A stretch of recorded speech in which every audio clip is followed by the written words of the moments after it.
அஸ்ஸலாமு அலைக்கும் வரஹ்மத்துல்லாஹி வபரகாத்துஹு. என்னடா வந்து தனியாக ஒருத்தி கத்திட்டு போகிறேன்னு எல்லாம் பார்க்குறீங்க. கடைசியாக ஒரு வீடியோ ஒன்று ஷேர் பண்ணியிருந்தேன். நான் முதல்ல நேரலை செய்கிறதுக்கு முன்னாடி ஒரு வீடியோ. அதை பார்த்தீங்கன்னா பெரிய கல் ஒன்று இடிஞ்சு வந்து ஒரு வீட்டில் விழுந்து அந்த வீடு நொறுங்கி அதில் ஒரு பெண்மணி மாட்டிக்கிட்டாங்க. ரொம்ப கஷ்டப்பட்டு அவங்க வெளியில் வந்திருக்கிறாங்க. அவங்க சொல்கிறதெல்லாம் கேட்கும்போது அவங்க ஹாஸ்பிட்டல்லேருந்து அந்த வீடியோ எடுத்துருக்குறாங்க.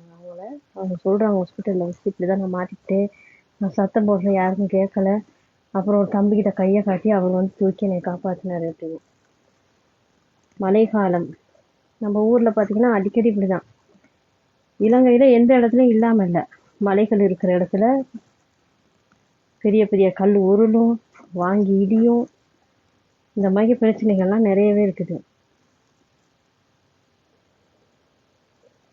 தமிழர்களை வந்து இனவாதி அப்படி இப்படின்னு சொல்லிட்டு சில பிக்குகள் வடக்கு மாகாணத்தில் போயிட்டு திருகோணமலையில் நேரத்தில் நான் ஒரு வீடியோ பார்த்தேன். திருகோணமலையில் போயிட்டு ஒரு விகாரை அமைக்கிறாங்க, அப்படி பிரச்சனைகள் நிறைய. தமிழர்களுடைய இடங்களை எல்லாத்தையும் எடுத்து அவங்க விகாரைகள் கட்டிக்கிறாங்க. இவங்களுக்கு எவ்வளோ சொன்னாலும் கேட்க மாட்டேங்குது. நீங்களாம் மனுஷங்களா? இவங்களுக்கு மூளை இருக்கா? எதுவுமே தெரியல. இது தமிழர் பூமிடா, தமிழர் பூமிடான்னு சொன்னா அவங்கெல்லாம் கேட்க மாட்டேங்கிறாங்க. போயிட்டு போராடுறதுக்கு எந்த தமிழர்களுக்கும் திராணி இல்லை. தமிழர்கள் இடங்களை பறிக்கிறாங்கன்னா அதை போயிட்டு கேட்கறதுக்கு எந்த தமிழர்களும் துப்பு இல்லை. எல்லாரும் பயந்துக்கிட்டு நடுங்கிட்டு அதை பற்றி பேசுறது இல்லை. ஆனால் இந்த டிக்டாக்ல பாருங்க, இந்த தமிழர்கள் என்ன பண்ணுறாங்க, ஊத்த பேச்சு பேசிக்கிட்டு. நான் ஒரு வீடியோ முதல்ல சிங்களத்தில் போட்டேன், அது அவங்களுக்கு. இதை நான் சொல்கிறது இப்போ தமிழர்களுக்கு. அவங்களுக்கு தான் மூளை இல்லை. இலங்கையில் எல்லா இடத்துலையும் போயிட்டு சைத்தியை கட்டி இவங்க எல்லா இடத்துலையும் புத்த விகாரம் கட்டினா இது பௌத்தர நாடாகிரும் அப்படின்னு சொல்லி அவங்க முட்டாள்தனமாக யோசனை பண்ணிக்கிட்டு எல்லா இடத்துலையும் போயிட்டு விகாரம் கட்டிக்கிட்டு இருக்காங்க.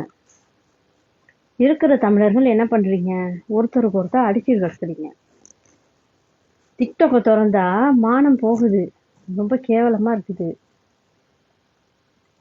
என்னடா இவங்க தமிழங்களாம் இப்படி அடிச்சுங்க. முதல்ல நீங்கள்லாம் போயிட்டு தமிழர்களுடைய வரலாறுகளை படிங்க. இலங்கை தமிழர்களுடைய வரலாறுகள் அழிக்கப்பட்டு விட்டது, எல்லாம் எரிச்சிட்டாங்க. மிகப்பெரிய யாழ்ப்பாணத்தில் இருந்த மிகப்பெரிய புத்தகசாலை, மிகப்பெரிய நூலகம், அதெல்லாம் எரிச்சு வரலாறுகள்லாம் அழிக்கப்பட்டுருச்சு.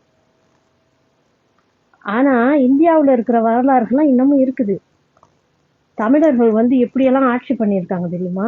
உலகளாவிய ரீதியில் போயிட்டு உலகத்தையே ஆட்சி பண்ணியிருக்காங்க தமிழர்கள். உங்களுக்கு உங்கள் ஊரில் இருக்கிற தமிழர்களை கட்டுப்படுத்தி சந்தோஷமா ஒத்துமையாக இருக்க தெரியல. தமிழர்கள் இப்படி அழிஞ்சு போகிறதுக்கு முதல் காரணம் என்ன தெரியுமா? நீங்களாம் ஒற்றுமை இல்லை, ஒருத்தருக்கு ஒருத்தர் அடிச்சுக்குவீங்க. முதல்ல போயிட்டு பாருங்க, நீங்களாம் தமிழர்கள்லாம் யாரு, தமிழர்கள்லாம் எப்படி வாழ்ந்தாங்க, இந்த உலகத்தையே எப்படி ஆட்சி பண்ணாங்க. தமிழர்கள் கால் படாத இடமே இல்லை. நான் வீடியோக்கள் பார்க்குறேன் யூடியூப்ல, எனக்கு அவ்வளோ ஒரு பெரிய ஆச்சரியமா இருக்குது. முன்னோர்கள் வந்து இப்படிதான் இருந்திருக்காங்க. நமக்கு தமிழர்களுடைய பெருமைகளே அப்படி இருக்குது. போயிட்டு தேடி படிங்க. இலங்கையுடைய வரலாறுகள் அழிக்கப்பட்டுருச்சு, ஆனா உலக தமிழர்களை பற்றி படிங்க. உலக தமிழர்களுடைய வரலாறுகளை படிங்க. தமிழர்கள் எப்படி உலகத்துல எல்லா இடத்துலையும் போயிட்டு, இந்த முந்தா நாள் ஒரு வீடியோ பார்த்தேன், உலக அதிசயங்கள் ஒன்று பிரமிடு கட்டியிருக்கிறாங்க. அந்த பிரமிடுல கூட தமிழனுடைய கல்வெட்டு இருக்கு. அந்த அளவுக்கு நம்மளோட தமிழர்களுடைய பெருமைகள் அங்க வரைக்கும் போயிருக்குன்னா நீங்களாம் என்ன பண்ணிட்டு இருக்கீங்க? ஒருத்தருக்கு ஒருத்தர் சண்டை போடுறீங்க. என்ன பண்றது? எப்படி புரிய வைக்கிறதுன்னு தெரியல. தமிழர்கள்னா முதல்ல யாரு? நீங்க எந்த மதமா இருந்தாலும் பரவாயில்ல, நீங்க எல்லாருமே தமிழர்கள் தான். நீங்க கிறிஸ்தவா இருங்க, நீங்க பேசுறது தமிழ், உங்களுடைய தாய்மொழி தமிழ். நீங்க முஸ்லீமா இருங்க, நீங்க பேசுறது தமிழ், உங்களுடைய தாய்மொழி தமிழ். நீங்க ஹிந்துவா இருங்க, நீங்களும் பேசுறது தமிழ், உங்களுடைய தாய்மொழியும் தமிழ். முதல்ல அதை புரிஞ்சுக்கோங்க. நீங்கன்னா டிக்டாக்ல போயிட்டு ரொம்ப கேவலமா சண்டை போட்டுக்கிறீங்க. இன்னைக்கு நீங்கள் டிக்டாக்ல சண்டை போட்டுட்டு ஊத்த பேச்சு பேசிக்கிட்டு ஏன் பொண்டாட்டி ஓம் பொண்டாட்டி இழுத்து பேசிக்கிட்டு கிடக்குறீங்களே, எவனுக்காவது போயிட்டு ஸ்ரீலங்காவில் இப்படி தமிழர்களுடைய இடத்தையெல்லாம் ஆக்கிரமிப்பு பண்ணுறாங்களே கேட்கறதுக்கு உங்களுக்கு தான் துப்பு இருக்குதா? எடை எங்களுடைய பூமி இங்கே கால் வைக்காதன்னு சொல்கிறீங்க யாராவது? ஏன்னா உங்களுக்கெல்லாம் பேசுறதுக்கு தைரியம் இல்லை. எதிரிகளோட பேச தைரியம் இல்லாத நீங்கள் உங்களுக்குள்ளேயே நீங்கள் அடிச்சுக்கிறீங்க. அதுவும் ஃபோனில் அடிச்சுக்கிட்டு என்னத்து தமிழை பற்றி கிழிக்க போகிறீங்க நீங்களாம் நாட்டை பிடிச்சி? நான் கேட்குறேன், எனக்கு புரியல. டிக்டாக்கை திறந்தாலே ஊத்த பேச்சு. எனக்கு புரியல நீங்களாம் என்ன பண்ணுறீங்க டிக்டாக்ல போயிட்டு. வெளிநாட்டில் வேலை செய்கிறவங்க தான் நிறைய பேர். வெளிநாட்டில் வேலை செய்கிறவங்க நிறைய பேர் இந்த ஸ்ரீலங்காவில் வந்துட்டு லைன் போட்டு இப்படிலாம் ஊத்த பேச்சு பேசிட்டு இருக்க டைம் இல்லை அவங்களுக்குலாம். ஏன்னா அவங்களுக்குலாம் சாப்பிட்றதுக்கே இல்லை. அப்புறம் எப்படி கணக்கு போட்டுக்கிட்டு நெட்டு போட்டுக்கிட்டு ஒன்றையில் வந்து பேசிட்டு கிடப்பாங்க? எல்லாம் இந்த வெளிநாட்டில் இருக்க ஆண்கள் தான். அது முஸ்லீமாக இருக்கட்டும், கிறிஸ்தவனாக இருக்கட்டும், இந்துவாக இருக்கட்டும், நீ எல்லாம் தமிழன் தான். முதல்ல அதை புரிஞ்சுக்கொண்டீங்கன்னா உன்னோட இனத்திலே உனக்கு எல்லாம் ஒற்றுமையாக இருக்க முடியலை. அப்புறம் எப்படி நீ எல்லாம் நாட்டை காப்பாற்றுவ? மூளை இருக்கா அவனுக்குலாம்? அவனுக்கு தான் மூளை இல்லை. அவன் தான் நம்மளுடைய தமிழர்களுடைய எல்லாத்தையும் அழிச்சிட்டாங்க. இன்னும் கொஞ்சம் இருக்கிறதையும் அழிக்க பார்த்துக்கிட்டு இருக்காங்க. நீங்களாம் அதை போயிட்டு கேட்காம சும்மா வந்து டிக்டாக்ல ஊத்த பேச்சு பேசிக்கிட்டு ஓம் பொண்டாட்டிய குடு ஏன் பொண்டாட்டிய குடுன்னு ஊத்து பேச்சில் பேசத்தான் நினைவு வருது. ஆனால் நான் வந்து பேச விரும்பலை. ஏன்னா சொர்க்கம் நரகம் அப்படின்னு இருக்கு இல்லையா?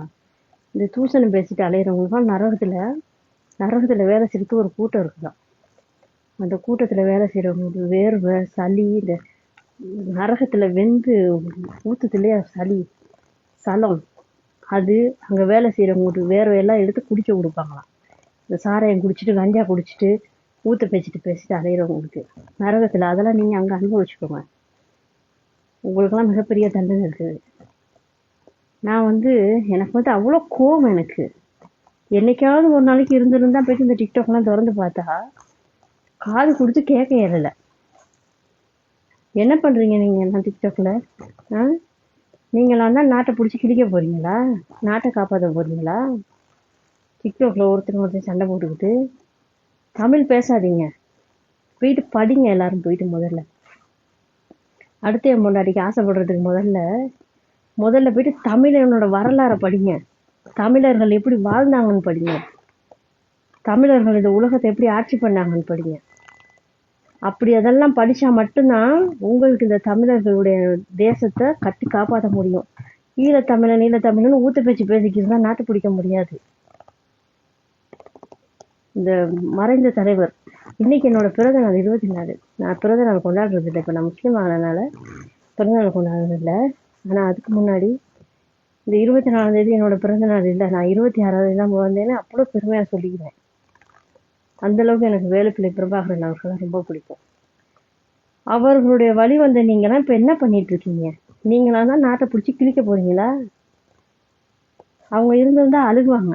இவ்வளோ கஷ்டப்பட்டு இந்த மக்களுக்காக போராடி நாட்டை பிடிச்சி கொடுத்தோம், இப்போ இவங்கெல்லாம் பாரு என்ன பண்ணிக்கிட்டு இருக்காங்கன்னு. நீங்கள் தான் நாட்டை பிடிச்சி கிழிச்சு தமிழர்களை கொடி கட்டி பறக்க வைக்க போறீங்க.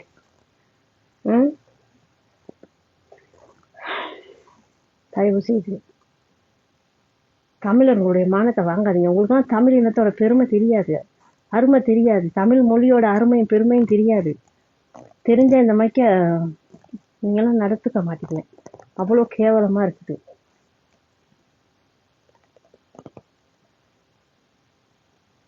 டிக்டாக் திறந்து போயிட்டு பாருங்க. இந்த வெளிநாட்டில் வேலை செய்கிற ஆம்பளைலாம் என்ன செய்கிறாங்க? அவ்வளோ ஊத்த பேச்சு என்ன செய்கிறீங்க நீங்களாம்? இப்படி ஊத்த பேச்சு பேசி தான் நாட்டை பிடிக்க போறீங்க. உங்களெல்லாம் எங்கே போயிட்டு எப்படி திருத்துறதுன்னு எனக்கு தெரியல. முதல்ல தமிழனா வாழ பாருங்க. தமிழனா யாருன்னு படிங்க முதல்ல. அப்போதான் உங்களுக்குலாம் தமிழ் இனத்தை காப்பாற்றணுங்கிற, எப்படி தமிழ் இனத்தை காப்பாற்றினாங்க, எப்படி உலகத்தில் எல்லா இடத்துலையும் போயிட்டு தமிழன் ஆட்சி செஞ்சான். பெருசாக ஒன்றும் படிக்காதீங்க. இந்தியாவில் தமிழர்கள் ஆட்சி செஞ்சாங்க. ராஜராஜ சோழன், ராஜேந்திர சோழன், இவங்களுடைய வரலாறுகளை போயிட்டு பாருங்க. பாண்டியர்கள், சோழர்கள், இவங்க ஒரு வரலாறு ரசிட்டு போய் படிங்க. ஏன்னா இலங்கை வரலாறு ஒன்றும் இல்லை. இலங்கை வரலாறுலாம் அழிச்சிட்டாங்க. இன்னும் இருக்கிறது கொஞ்சத்தையும் அழிக்க போறாங்க. நீங்க எப்படி டிக்டாக்ல சண்டை போட்டுக்கிட்டு கிடங்க, நாட்டை பிடிச்சிடலாம். ரொம்ப சந்தோஷமா இருக்கு கேட்கறதுக்கு. காது கொடுத்து கேட்க முடியல உங்களோட புராணமா. இந்த லட்சணத்துல நானும் அவங்கள பிடிச்சி பேசிட்டு கிடப்பேன். சிங்களவங்களை பிடிச்சி பேசிட்டு கிடப்பேன். அவன் புத்திசாலி. என்னைக்காவது ஒரு நாள் அவங்களுக்கு தெரியல, சைத்திய உலகத்துல இலங்கையில எல்லா இடத்துலயும் புத்த விகாரையை கட்டினா பௌத்த ரட்டம் ஆயிரும்னு அவன் நினைச்சுக்கிட்டு இருக்கிறான். அவன் விட்டு சிங்களவங்களுடைய வீடு வாசல் இல்லை, கக்ஸு இல்லை, அதை போயிட்டு கட்டி கொடுக்காம எல்லா இடத்துலையும் சைத்தியை கட்டிட்டு கிடக்குறான். நீங்க என்னத்த கட்டி வச்சிருக்கீங்க? ஊத்த பேச்சை தான் கட்டி வச்சிருக்கீங்க எல்லாரும். நானும் தமிழன்டா, நானும் ஈழத்தமிழன்டான்னு சொல்லிக்கிட்டு உலகத்துல இருக்க அத்தனை தமிழனும் காரி துப்புவான் அவங்களெல்லாம் நீங்க பேசுற வார்த்தையெல்லாம் கேட்டா. தமிழன்னு சொல்றது நான் எல்லாத்தையும் தான் சொல்றேன். தமிழ் பேசுற அவலம் தவிர தமிழன் தான்.